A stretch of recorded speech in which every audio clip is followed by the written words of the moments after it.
자, 오늘은 요한복음 강해로는 이제 37번째 시간입니다.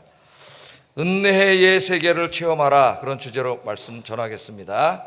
은혜의 세계를 체험하라. 여러분, 은혜의 세계 안에 살고 있습니까? 설교할 필요가 없어요. 제가 다 살고 계시기 때문에. 자, 한 우물에 개구리가 살고 있었습니다. 옛날에 개구리가 살고 있었어요. 개구리는 태어나서 한 번도 우물 밖으로 나가본 적이 없습니다. 그 우물이 전체인지 알고 다인지 알고 살고 있는 그런 개구리였어요. 그런데 어느 날 이제 바다에서 살던 자라 한 마리가 길을 잃고 헤매다가 우연히 그 우물 안으로 들어오게 됐습니다. 그래서 개구리랑 만났어요. 개구리가 이제 이상한 놈이 하나 들어왔잖아요. 예? 그래서 너 어디서 왔냐? 어디서 살다 왔냐? 그러니까 나 바다에서 살다 왔지, 그러는 거예요. 개구리가 이제 우물에 그 돌출된 바위 위에 탁 올라가서 서서 탁 허리에 손을 짚고 하는 말이, 야, 바다가 이 우물보다 높냐? 바다가 이 우물보다 높냐? 그러니까 자라가 이거 웃음이 나오잖아요. 웃음을 꾹 참고, 야, 바다는 이 우물하고 상대가 안 돼. 엄청나게 넓어.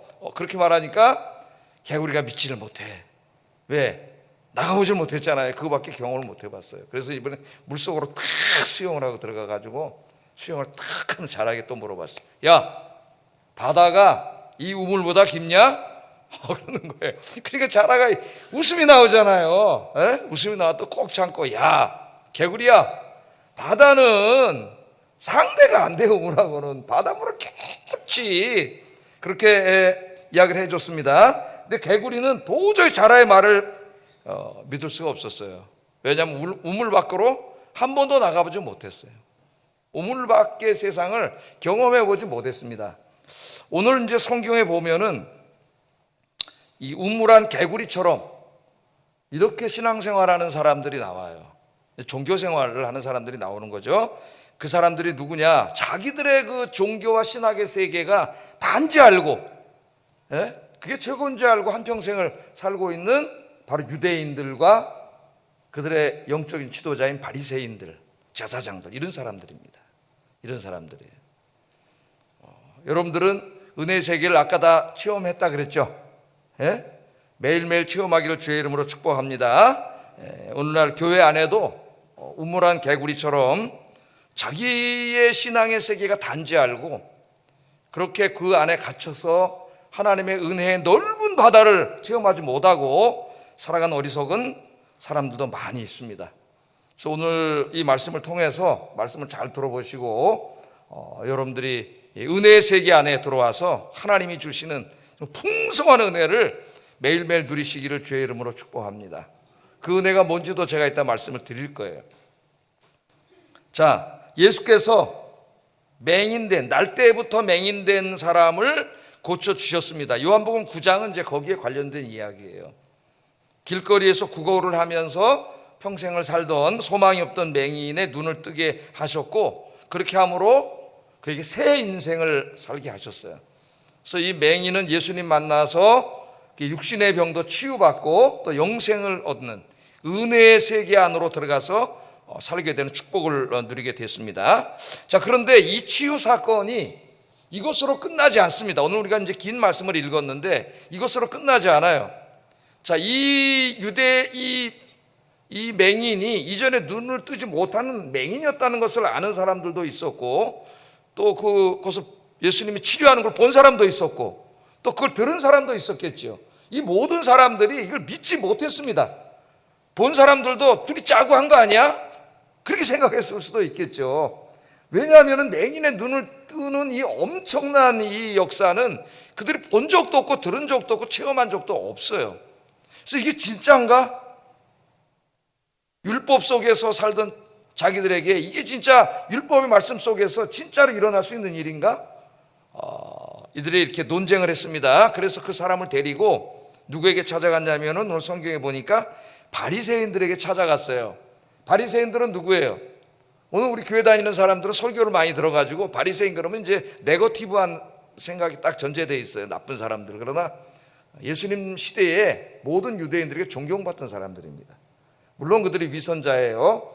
위선을 했기 때문에 이제 속아가지고 존경을 했어요. 근데 그 바리새인들은 어떤 사람들입니까? 성경학자들이에요. 지금으로 말하면 신학자들입니다. 구약 성경의 학자들이에요. 율법을 가르치는 사람들이에요. 성전 예배를 인도하는 사람들입니다. 물론 성전 예배 제사장들의 예배를 인도했지만 성경을 가르치는 사람들이에요. 이 사람들이.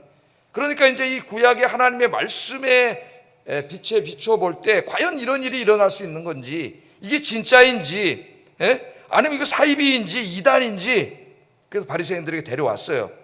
바리새인 보니까 그 사람을 데리고 왔습니다. 물어보니까 정말 자기 눈을 떴다 그러잖아요. 지금 바리새인들도 깜짝 놀랐어요. 바리새인들도.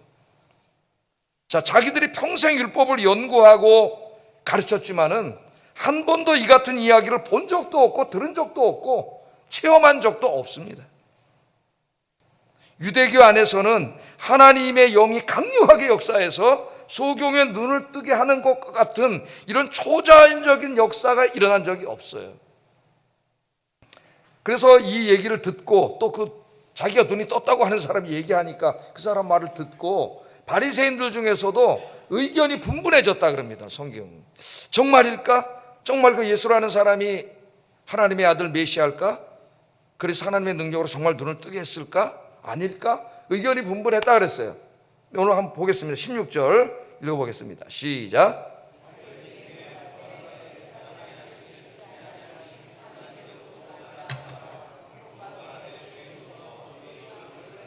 예, 피차 쟁론이 됐는데 어떤 바리새인들은 뭐라 그러냐?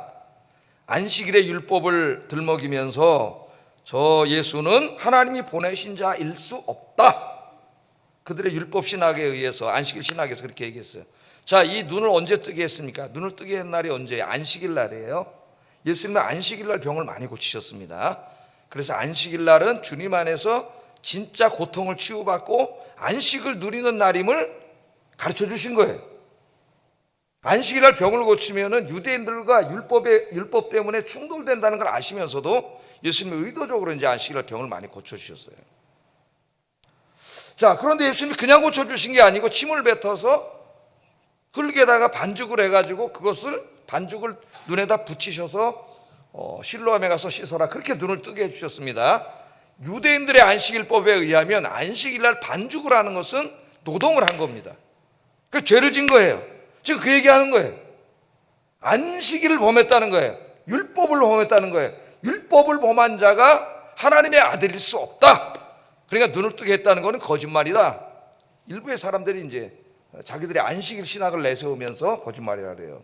또 어떤 사람들은 뭐라 그러냐면 예수님은 죄인이라고 몰아붙입니다. 죄인이. 아니, 죄인들과 함께 돌아다니고 죄인들과 함께 밥 먹고 마시고 그러지 않느냐. 죄인인데, 죄인과 어울리는데 어떻게 죄인이 하나님의 아들로서 그런 기적을 행할 수 있느냐. 그러니까 그럴 수 없다는 거예요. 하나님의 아들이 아니므로 거짓말이라는 거예요. 이렇게 자기들끼리 막 이런저런 얘기들을 하면서 결론을 내렸습니다. 그런 일은 있을 수 없다. 그래가지고 그럼 그 사람 부모를 한번 데려와 보자. 부모를. 그래서 부모 앞으로 갔습니다. 부모를. 8절 19절 한번 읽어보겠습니다. 시작. 그 부모를 불러 이는 너희 말에 소경으로 났다 하는 너희 아들이냐? 그러면 지금은 어떻게 되어 보느냐? 그러니까 부모들이 내 아들 맞습니다. 맹인으로 태어난 내 아들이 맞습니다. 그런데 지금 눈을 떠 있습니다. 뭐 얘기하는 거예요. 그러면서 이런저런 대화를 또 많이 나누어. 그가 성인이 되었으니까 그 얘기 한번 직접 물어보세요. 그렇게 얘기하는 거예요. 부모들이.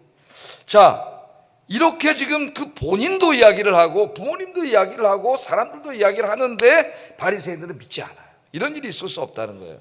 그러니까 세 가지입니다. 이들의 그 믿지 않는 이유가 세 가지예요. 첫째는 뭐예요? 신학 지식이에요. 유대인의 신학, 그리고 율법 신학 때문입니다. 안식일을 범했다 그러잖아요. 지금 안식일을 범했다. 신학, 신학이 잘 연구된 신학은 교회와 성도에게 큰 유익을 줄 수 있지만은 잘못하면 신학 자체가 목적이 돼가지고 상아탑 안에서만 그냥 학자들끼리 이런저런 저런 얘기해서 교회에 아무 도움 되지도 않는, 오히려 교회에 해를 끼치는 신학도 굉장히 많아요. 이 신학을 위한 신학, 논쟁을 위한 논쟁, 이런 것도 굉장히 많습니다. 그래서 칼 바르트라고 하는 신학자는 신학은 교회를 위한 것이 돼야 된다. 교회를 위한 것이 되어야 된다, 그런 유명한 말을 남기기도 했어요. 하여튼 그들의 그 잘못된 신학적 지식, 이것 때문에 예수님을 믿지 못했어요. 두 번째는 그들의 종교적인 전통, 유대교의 종교적인 전통, 그것 때문에 믿지를 못했습니다. 그 다음에 세 번째는 유대교 안에서의 그들의 종교적 경험, 한 번도 그런 일을 경험해 본 적이 없어요. 그런 놀라운 하나님의 역사를 체험해 본 적이 없습니다. 그래서 그들은 이 소경이 눈을 뜨게 했다는 것은 거짓이라고 이야기했어요. 거짓이라고. 오늘 신학을 했다는 신학자들이, 서구의 신학자들이 성경에 예수님이 이 소경의 눈을 뜨게 하고 바다 풍랑을 잔잔케 하고 죽은 자를 살리고 이 모든 내용을 거짓이라고 얘기합니다. 신학자들이, 초대교인들이 꾸며낸 얘기라고 얘기해요. 꾸며낸 얘기를. 지금 똑같아요. 그들이 하는 얘기가. 믿지 않습니다, 여러분. 그 자유주의 신학 때문에 서구 교회가 다 무너져 버린 거예요, 여러분. 거기서 훈련받은 목회자 교회 와서 뭔 얘기하겠어요, 여러분. 그래 교회가 다 무너져 버린 거예요. 바리새인들은 성전에 가서 예배를 드리고 율법을 낭독하고 율법을 강해하고 그리고 형식적이었지만 기도도 했습니다. 그러나 한 번도 하나님의 살아계심과 하나님이 살아계셔서 역사하시는 그 엄청난 하나님의 은혜를 체험해보지 못했어요. 그러니까 유대교는 한마디로 말하면 하나님과의 접속이 끊겨 있는 영적으로 죽은 종교예요. 죽은 종교. 그러니까 성령의 역사가 전혀 체험되지 않습니다. 잘못하면 교회가 그렇게 될 수 있고요, 잘못하면은 우리의 신앙이 그렇게 될 수가 있어요. 접속이 끊기면 하나님의 은혜를 체험할 수가 없습니다. 여러분, 한번 이렇게 예를 들어볼게요. 자, 지금 우리가 이렇게 보면 이제 우리 눈에는 안 보이지만 지금 공중파 막 방송 막 공중에 막 다니죠. 인터넷에 그 엄청난 정보들이 막 다녀요. 근데 이 모든 것들을 내가 누리려면 어떻게 해야 돼? 거기 접속을 해야 되잖아. 접속을. 그래서 우리는 전기를 통해서 다 접속의 스위치를 딱 눌러야 이게 다 내 안에 들어오는 것이죠. 스위치가 꺼져 있으면, 접속이 끊기면 뭐 그 엄청난 정보와 그 방송 양들이 나하고 아무 상관없는 게 되는 거예요. 그러니까 유대교는 하나님과의 접속이 끊겼어요. 하나님과의 접속이 끊겼기 때문에 하나님의 그 엄청난 은혜가 흘러 들어오지 않습니다. 예수님께서는 날 때부터 맹인된 사람을 고쳐주심으로 하나님의 풍성한 은혜의 세계가 자신과 함께 이 땅에 임했음을 알리고 있습니다. 누구든지 예수님과 접속하면, 그 말은 예수님 안에 있으면, 다른 말로 하면 예수님 믿으면 이 엄청난 은혜의 세계에 접속하는 거예요. 그럼 하나님 나라의 엄청난 은혜가, 신령한 은혜들이 내 마음속에, 내 삶 속에 임하는 거예요. 그런데 그렇게 하지 않고 있습니다. 믿지 않고 있어요. 알량한 신학, 종교적인 전통, 자기들이 이때까지 경험했던 그런 경험의 양, 이런 것을 내세우면서 그런 일은 있을 수 없다고 이야기하고 있습니다.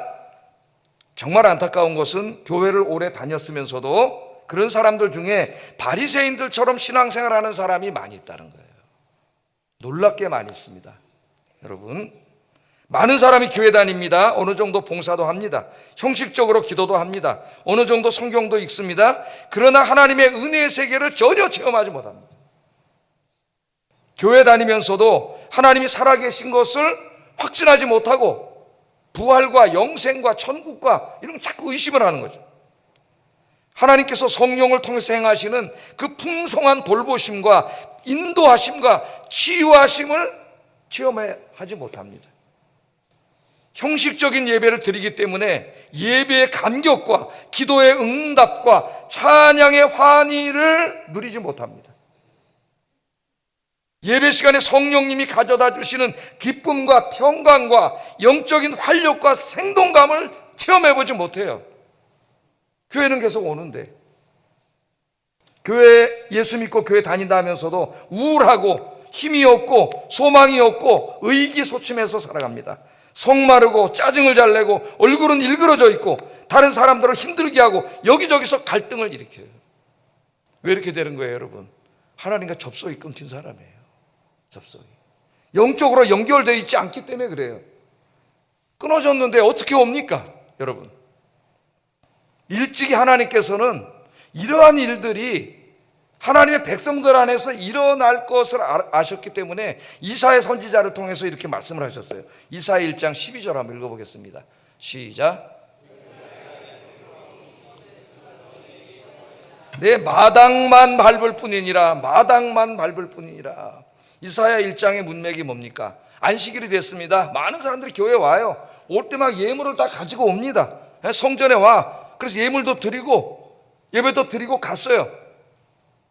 그런데 그 예배 안에, 그 성전 안에 임재해 계신 하나님을 만나지 못하고 가는 거예요. 그걸 뭐라 그랬어요? 하나님이 마당만 밟고 간다. 마당만 봐. 성전에 왔어요. 거기는 하나님이 영광 중에 임재해 계세요. 그럼 그 임재 안에 들어가서 하나님이 주시는 은혜를 체험하고 은혜 충만해서 돌아가야 되잖아요. 그 은혜가 충만해야 회복이 일어나고 치유가 일어나, 영육간에. 그런데 와서 다 형식은 갖췄어요. 재물도 가지고 왔어요. 그런데 하나님을 만나지 못하고 그냥 가는 거예요. 매 주일마다 교회 왔다가 갔다 그렇게 1년, 2년, 3년, 4년, 5년, 10년 교회를 왔다 갔다 하는데 그 교회 안에 임재해 계신 성령님의 엄청난 역사를 체험하지 못하고 매일 교회 마당만 밟고 가는 거예요. 그 제가 금요일날 금요 기도할 때 종종 대표 기도할 때 기도한 기도 내용이 그거잖아요. 하나님 아버지, 오늘도 주의 백성들이 이 금요일 저녁에 이곳에 기도하러 왔는데 이곳에 왔다가 성전 마당만 밟고 돌아가지 않게 해주세요. 네, 이렇게 기도하죠. 이곳에 와서 살아계신 하나님, 이곳에 임재해 계신 하나님, 기도 중에 기도 응답받고 찬송 부르다가 마음의 문이 열리고 영과 육의 치유가 일어나고 이 살아계신 하나님을 체험하고 치유돼서 돌아가게 해주세요. 한 사람도 마당만 밟고 가지 않게 해주세요. 제가 금요일날 그렇게 기도를 하는데 여러분의 주일 예배가 그렇게 되기를 주의 이름으로 축복합니다. 마당만 밟고 가면 안 되잖아요. 마당만. 요한계시록 3장에 보면은 라오디게아 교회가 나옵니다. 라오디게아 교회가 나와요. 예수님께 호되게 책망을 받은 교회입니다. 책망을 받은 교회. 이 라오디게아라고 하는 도시는 굉장히 부유한 도시라 그랬죠. 부유해요. 경제적으로 굉장히 넉넉하고 여유가 있는 사람들입니다. 그런 사람들이 모여서 교회를 이루고 교회 예배당도 크게 짓고 잘 짓고 그렇게 나름대로 신앙생활을 하던 사람들이에요. 그래서 그 사람들은 자기들이 굉장히 잘하고 있다고 생각했어요. 교회도 크게 짓고 잘하고 있다고 생각을 했습니다. 그런데 부활하신 예수님이 찾아오셔서 호되게 책망을 하시면서 회개하지 않으면 내 입에서 토하여 버리겠다 그랬어요. 예수님. 무서운 책망을 하셨습니다. 내 입에서 토하여 버리겠다 그렇게 말했습니다. 자, 왜 그랬을까요, 여러분? 요한계시록 3장 15절 17절 잘 읽어봐야 돼요. 같이 읽겠습니다. 시작.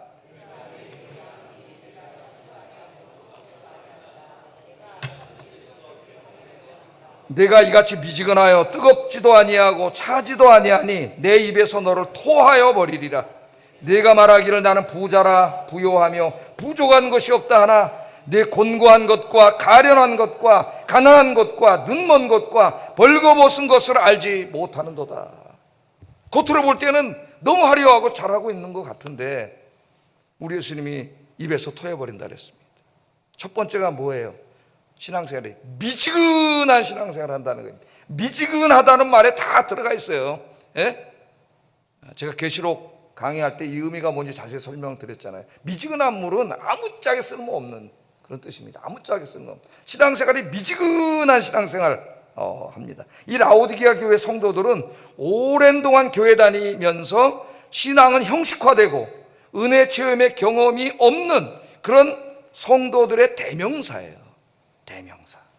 교회는 오래 다녔는데 정말 이렇게 무슨 하나님의 은혜, 하나님의 기도 응답, 치유 막 이런 얘기를 하면은 무슨 신화적인 전설적인 얘기 듣는 것 같은 그런 태도로 듣는 사람들이 있어요. 왜? 한 번도 자기는 경험해 본 적이 없어요. 살아계신 하나님 역사를 체험해 본 적도 없어요. 치유를 체험해 본 적도 없어요. 막 기도에 응답하시는 하나님을 강하게 느껴본 적도 없어요. 너무나 안타깝죠. 라오디게아 교인들은 자기에 대해서 굉장히 자기가 잘한다고 생각을 했습니다. 그런데 예수님이 그들을 입에서 토해버리시겠다고 이야기해요. 예수님이 보니까 이들은 오랜 동안 은혜 체험을 하지 못했습니다. 은혜 체험을 하지 못했다는 건 뭐예요? 하나님을 만나지 못했다는 거예요. 신앙은 미지근했습니다. 기도 응답을 체험한 적도 없습니다. 영적으로는 곤고했고 영적으로 가난했고 영적으로 가련한 자들이라고 예수님이 그렇게 책망하셨어요. 오늘 말씀에 비추어서 자기의 신앙을 돌아봐야 됩니다. 회개하지 않으면 입에서 토해버리시겠다. 이런 하나님의 말씀을 일로 듣고 절로 흐르면 안 돼요. 네? 이거는 예수님이 무슨 협박을 하시는 말씀이 아니라 이 은혜의 세계로 들어와서 하나님이 이 누리게 하려고 하는 이 엄청난 축복을 왜 못 누리느냐, 이걸 누리고 살아라 하는 안타까운 사랑의 마음이에요. 이 말씀이. 왜 교회로 오는데 이 못 누리고 있느냐, 그 원인이 어디 있습니까? 여러분 가르쳐 주셨어요. 가르쳐 주셨어요. 3장 20절 한번 읽어보겠습니다. 시작.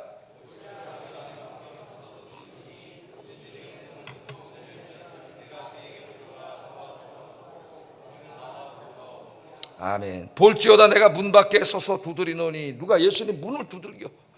오랜 동안 교회를 다녔지만 마음이 굳어져 가지고 이게 그냥 콘크리트처럼 마음의 문이 굳어졌어요. 문이 안 열려요. 잠겼어. 예수님이 이 하늘의 은혜를 주시려고 문을 두들기는데 이 문을 꽉 닫아놨어. 그게 5년 10년 되면 그냥 열리겠어요? 이 문이? 문이 꽉 닫혀있어요. 열리지가 않아요. 예수님 문 닫겠어. 두드려요. 문을 열어라. 문을 열어라. 여러분 이 시간에 마음의 문을 활짝 열기를 주의 이름으로 축복합니다. 네가 문을 열어야 내가 네 안으로 들어갈 게 아니냐 그러잖아요. 물론 비유적인 말씀이지만 여기 예수님의 안타까움이 있잖아요. 문을 열어야 내가 네 안에 들어가서 너는 나로 더불어 먹고 나는 너로 더불어 먹고, 이게 뭐 하는 거예요? 식사 교제가, 영적인 교제가 이루어지는 거예요. 문을 닫아놨는데 이 은혜가 못 들어오는 거야. 하나님 은혜를 주시려고 지금도 여기 와서 계신데 내가 문을 꽉 닫아놓고 맨날 성전 마당만 밟고 가는 거예요. 얼마나 안타까우시겠습니까? 그러니까 예수님이 어떻게 한다 그래요? 문을 두드리는 거예요. 문을 열어라, 문을 열어라. 여러분의 예배를 통해서, 개인 경건을 통해서 이 두드리는 소리를 듣고 이 마음의 문을 활짝 열고, 그래서 이 하늘에 신령한 은혜, 쏟아부어지는 은혜를 여러분 체험하시기를 주의 이름으로 축복합니다. 자, 바리새인들은 믿지를 못해. 지금 그 은혜를 주신 분이고 예수님이 있잖아요. 그 예수님 손만 잡으면, 그 예수님 안에 들어오면은 그 예수님 안에서 지금 자기들이 한 번도 경험해보지 못했던 살아계신 하나님의 이 엄청난 역사하심을 체험하게 될 텐데, 그 알량한 신학과 전통과 자기들이 가지고 있는 종교적 경험 이런 것 때문에 그런 게 없다는 거예요. 들어오지 않는 거예요. 은혜를 체험하지 못한 사람은 아무리 은혜의 세계를 이야기해도 이해하지 못합니다. 자기가 체험해 본 적이 없기 때문에 이해하지 못해요. 이 맹인이 얼마나 답답했겠습니까 여러분? 맹인은 누구예요? 자기가 증인이잖아요. 자기가 앞을 볼 수 없었는데 예수님이 자기 눈을 뜨게 해줬잖아요. 자기가 체험을 했어요. 내가 맹인이었는데 그 예수님 내 눈을 뜨게 했습니다. 그렇게 말하는데도 안 믿어. 그렇게 말하는데도 안 믿어요. 얼마나 답답했습니까? 그래서 30절에 이 성경학자들인 바리새인들에게 이렇게 말합니다. 30절 한번 읽어보겠습니다. 시작. 사람들이 그가 어디서 왔는지 알지 못하는도다. 이상하다 그러잖아요. 그 예수라는 사람이 내 눈을 뜨게 하신 게 분명한데, 이 지금 유대교의 성경학자들이라고 하는 이 사람들이 그 예수님이 하나님께로부터 온 하나님의 아들이라는 걸 알지 못한다. 이상하다. 그러면서 32절 33절 창세 이후로 소경으로 난 자의 눈을 뜨게 하였다함을 듣지 못하였으니 이 사람이 하나님께로부터 오지 아니하였으면 아무 일도 할 수 없으리이다. 이렇게 얘기하잖아요. 소경은 자기가 눈을 뜬 사람이에요. 창세 이후로 소경의 눈을 뜨게 한 사람이 있습니까? 난 그런 얘기를 들어보지 못했습니다. 이제까지 이 돌로 지은 성전에 가서 예배 드리고 당신들이 전하는 율법 설교 말 들었는데 그런 얘기 들어보지 못했습니다. 그런 은혜 체험해보지 못했습니다. 그런데 예수님 안에 들어와서 예수님 만나니까 내 눈이 떠졌습니다. 엄청난 은혜의 세계가 있다는 걸 알게 됐습니다. 그렇게 안타깝게 이야기하는 것이죠. 이 소경은 이 체험을 통해서 자기의 육신의 고통으로부터 해방되었을 뿐만 아니라 예수님을 만나 영생을 누리게 됐습니다. 영적인 고통도 치유받는 축복을 누렸어요. 신앙생활에는 어느 정도 이러한 은혜의 체험이 있어야 됩니다. 우리 신앙생활의 기반이 뭐냐 그렇게 물어본다면 가장 중요한 것은 말씀이에요. 말씀의 기초에 있어야 됩니다. 말씀은 절로 내버리고 체험만 강조하면 신비주의로 흐르게 되고 그럼 이단에 빠지게 돼요. 거짓 선지자들에게 빠지게 됩니다. 그래서 우리의 모든 신앙은 말씀의 기초에 있어야 돼요. 성경 66권 말씀, 이 말씀 속에 하나님 진리의 말씀을 다 주셨어요. 그러나 그 말씀을 우리가 또한 체험해야 돼요. 체험. 구하라 그러면 내게 주실 것이요, 찾으라 그러면 찾을 것이요, 문을 두드리라 그러면 너에게 열릴 것이다. 약속해 주셨습니다. 아버지께서 구하는 자에게 좋은 것으로 주신다. 네, 읽었잖아요. 설교 들었어요. 배웠어요. 그 다음에 어떻게 해야 돼요? 내가 가서 기도해서 정말 그 말씀대로 하나님이 기도에 응답해 주시는 것을 내가 체험해야 되죠. 체험해야 돼. 그 체험하는 것이 굉장히 중요해요. 말씀의 기반에 있대 말씀에 있는 약속들을 삶을 통해서 체험하는 것이 중요합니다. 제가 한번 설교 때 그 중세의 유명한 신학자인 토마스 아퀴나스 얘기를 해드린 적이 있는데, 가톨릭의 신학을 집대성했던 천재적인 신학자입니다. 중세 시대에. 근데 신학 대전이라고 하는 방대한 책을 썼는데, 이 사람이 신학 대전 2를 쓰고 어느 날 새벽 미사를 집전하고 개인 기도를 하다가 엄청난 체험을 했어요. 이제까지는 미사를 집전하는 사제였고 신학을 소설하는 신학자였지만은 그런 하나님을 만나본 적이 없어요. 그런데 새벽 기도하다가 그 하나님을 만났다는 거예요. 어떻게 만났는지는 이야기하지 않습니다. 우리가 알 수가 없어요. 그러나 엄청난 하나님의 은혜를 체험하고 신학 대전 2를 쓰는 것을 중단합니다. 이 사람이. 그러니까 제자들이 찾아와 가지고 선생님 이걸 쓰셔야 되지 않겠습니까? 빨리.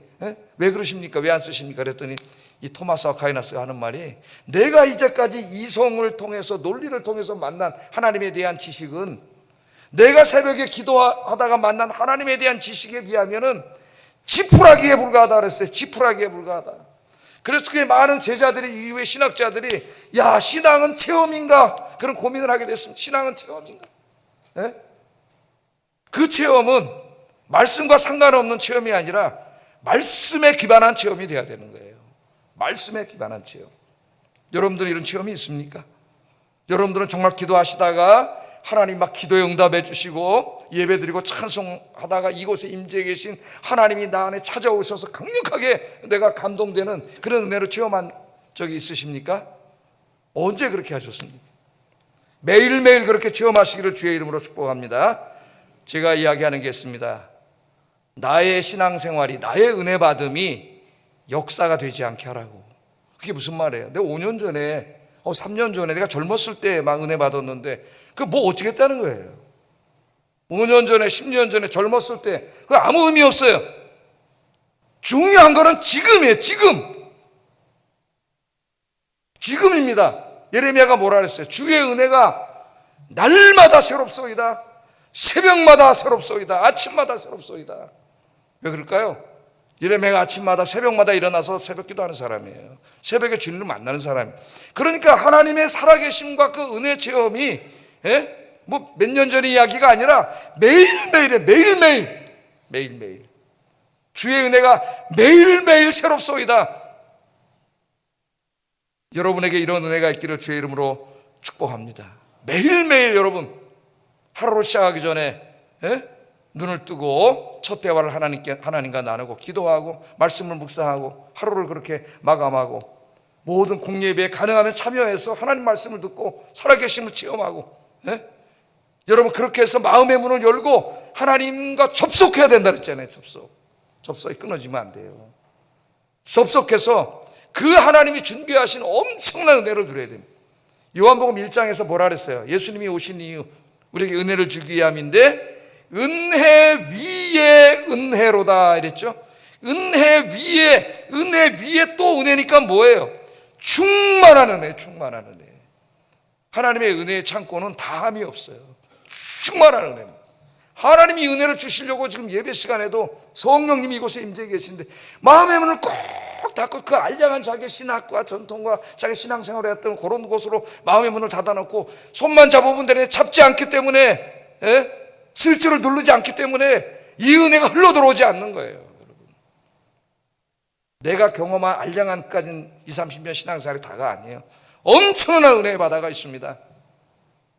그 은혜 바다 안으로 들어오시기를 주의 이름으로 축복합니다.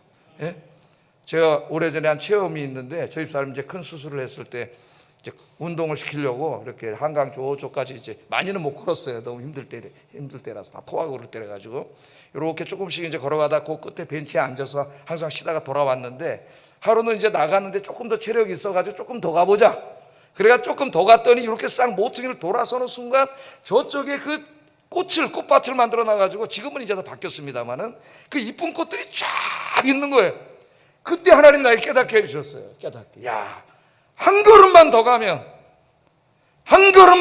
저희 은혜의 세계가 있는데, 꽃의 세계가 있는데 매일 여기서 머무는 거야. 매일 여기서 돌아가는 거예요. 매일 여기서 마당만 밟고 돌아가는 거예요. 그러니까 하나님 믿고 누릴 수 있는 이 엄청난 영육간의 이 은혜를 불쌍하게도 체험하지 못하는 거예요. 제가 마지막으로 이 은혜 세계 안에 들어오면은 우리 인생에 어떤 일이 일어나는지를 내가 10가지를 적어왔어요. 이것은 어떤 신학책에 있는 게 아닙니다. 내가 예수 믿고 목회자가 되고 은혜 안에 살면서 내게 벌어지는 것을 적어왔기 때문에 다른 책이 없어요. 내 경험이에요. 그러나 신학적인 경험입니다. 성경 말씀 안에 있는 경험이에요. 3가지로 내가 나눠서 설명을 하려고 해요. 하나는 구원의 은혜고, 두 번째는 신앙생활 가운데 임하는 은혜고, 세 번째는 내 삶의 삶 가운데 임하는 은혜입니다. 자, 이 은혜 세계 안에 있으면 구원과 영생과 천국에 대한 소망이 가득하게 돼요. 소망이 가득하게.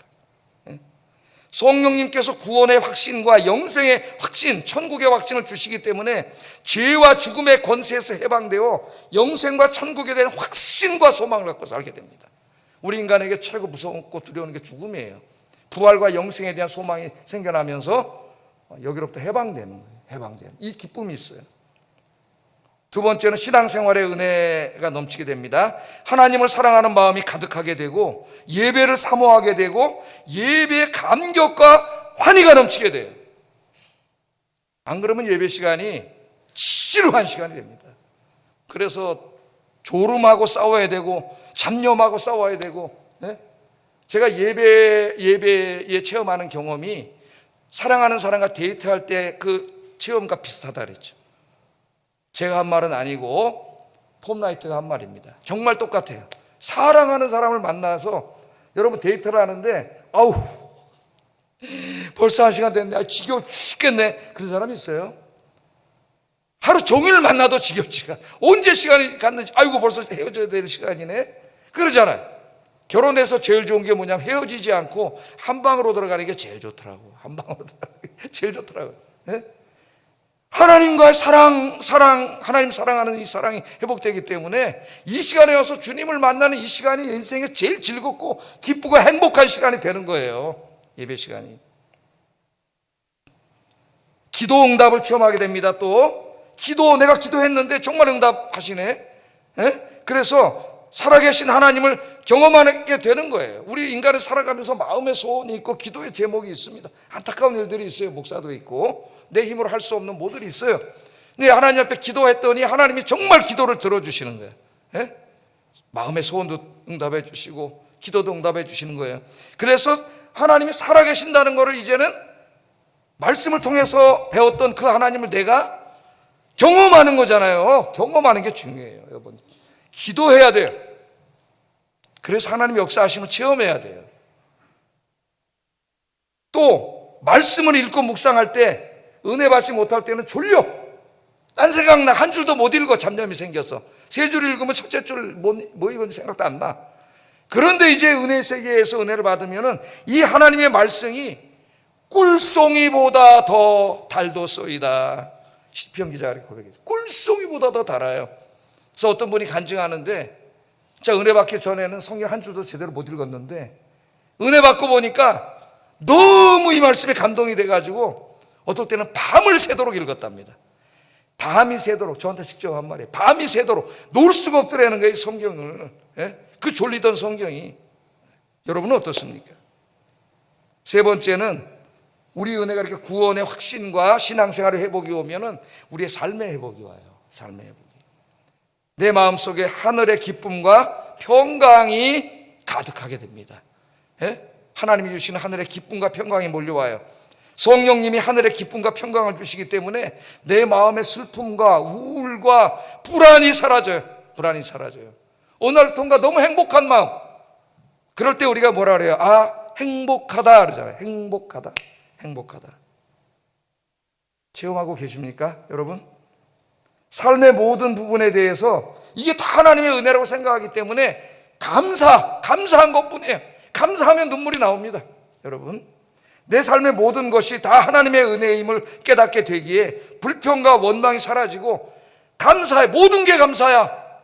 모든 게 감사해요. 눈물이 나오고 감사한 거예요. 육과 영의 치유를 체험하게 됩니다. 내가 예배드리고 찬양을 부르고 기도할 때 성령님이 역사하셔서 내 육신의 병과 마음의 병과 영의 병을 치유해 주시. 치유.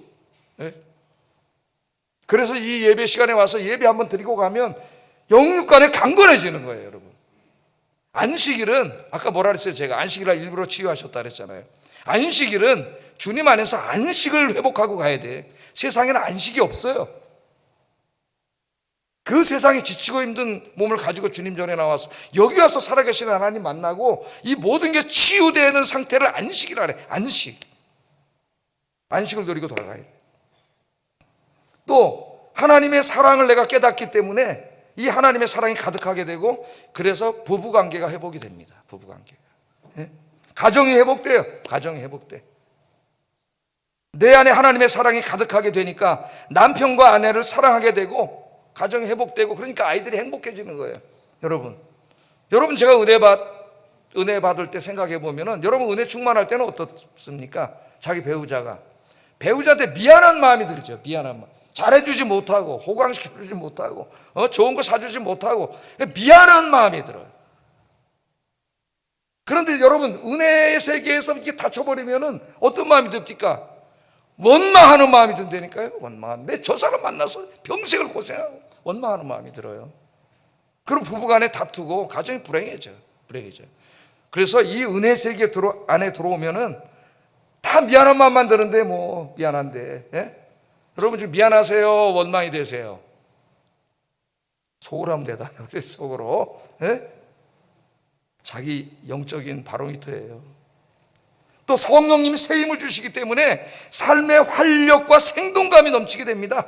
성령님이 늘 함께 하시면서 새 힘을 주심으로 삶의 활력과 생동감이 넘치고 살고자 하는 의지가 넘쳐서 여러분 어떤 일도 할 수가 있어요. 삶에. 은혜가 닫혔을 때는 그냥 우울해가지고 그냥 인생에다 먹구름이 있지만은 먹구름이 가득 차 있고 안개가 자욱하지만은 은혜 세계 안에 들어오면 성령님이 새 힘을 주셔서 활력이 넘쳐요. 여러분 성령이 충만한 사람이 이루고 다니는 거 봤어요, 여러분? 제가 이루고 다니는 거 봤어요? 가끔 그럴 때도 있습니다. 인간이기 때문에. 그러다 하나님께 기도하면 하나님 힘을 주시는 거죠. 마지막으로는 어떤 환경 속에서도 어떤 고난 속에서도 구원의 은혜를 생각하면서 영생과 천국을 바라보면 감사하게 되고 하나님의 섭리를 깨닫게 되고 감사하는 신앙생활이 돼요. 제가 10가지 제가 체험했던 걸 말씀을 드렸는데 여러분 그렇게 되고 싶지 않습니까? 저기 내가 다 써놨으니까는 집에 가서 컴퓨터 틀어놓고 다시 한번 보세요. 여기에 훨씬 더 많은 은혜, 여러분들이 체험한 은혜도 있을 거예요. 차고 넘칩니다. 은혜 위에 은혜로다.